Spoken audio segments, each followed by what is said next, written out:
Alors la francophonie, ce sont des gouvernements qui travaillent ensemble, des parlements aussi, mais avant toute chose, ce sont les citoyennes et les citoyens. Et donc dans ce cadre-là, effectivement, la société civile organisée, elle a un rôle majeur parce que la francophonie, elle ne doit pas être embastillée dans les simples coopérations institutionnelles.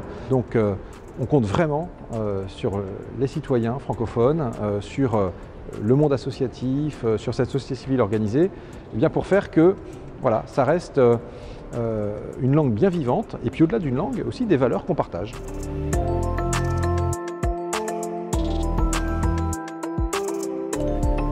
On le voit, il y a un besoin d'association des citoyens, de la société civile aux décisions qui se manifestent partout dans le monde. Et donc, les conseils économiques et sociaux et environnementaux et le CESE est furieusement moderne.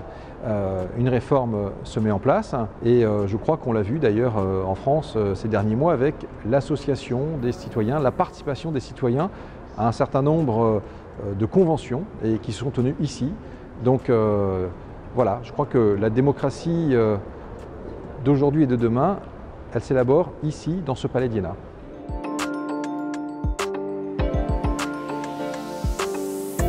En novembre prochain, donc les chefs d'État et de gouvernement de l'espace francophone vont se retrouver en Tunisie.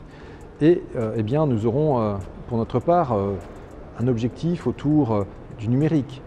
Comment faire en sorte que la langue française elle soit visible, elle soit tangible dans l'espace numérique qui aujourd'hui est dans nos vies au quotidien. Également l'économie, très important parce qu'on parle beaucoup de francophonie économique depuis des années. C'est un sujet de colloque. Aujourd'hui, on souhaite que ça rentre, je dirais, vraiment dans la vraie vie des entrepreneurs. Une stratégie a été adoptée par les ministres de la francophonie. Et puis, naturellement, tous les sujets d'éducation, d'enseignement, parce qu'il faut avant tout aussi enseigner en français et enseigner le français. Pour notre part, la France, on a cet objectif de doubler le nombre d'élèves dans l'enseignement français à l'étranger. C'est vous dire qu'on compte apporter notre pierre à l'édifice nous aussi.